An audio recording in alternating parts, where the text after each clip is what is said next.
হাদিস নম্বর ৪৫, পরিচ্ছেদ ৩৫।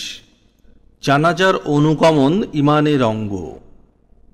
আহমদ ইবনু আবদুল্লাহ ইবনু আলী আল মনজুফি রহমতুল্লাহ আলাইহি আবু হুরাইরা রাদিয়াল্লাহু তাআলা আনহু থেকে বর্ণনা করেন যে রাসূল সাল্লাল্লাহু আলাইহি ওয়াসাল্লাম ইরশাদ করেন, যে ব্যক্তি ইমানের সাথে ও সোয়াবের আশায় কোনো মুসলিমের জানাজায় অনুগমন করে এবং তার সালাত ই জানাজা আদায় ও দাফন সম্পন্ন হওয়া পর্যন্ত সাথে থাকে, সে 2 কিরাত সোয়াব নিয়ে ফিরবে।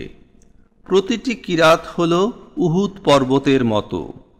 আর যে ব্যক্তি শুধু জানাজা আদায় করে তারপর দাফন সম্পন্ন হওয়ার আগেই চলে আসে, সে 1 কিরাত সোয়াব নিয়ে ফিরবে।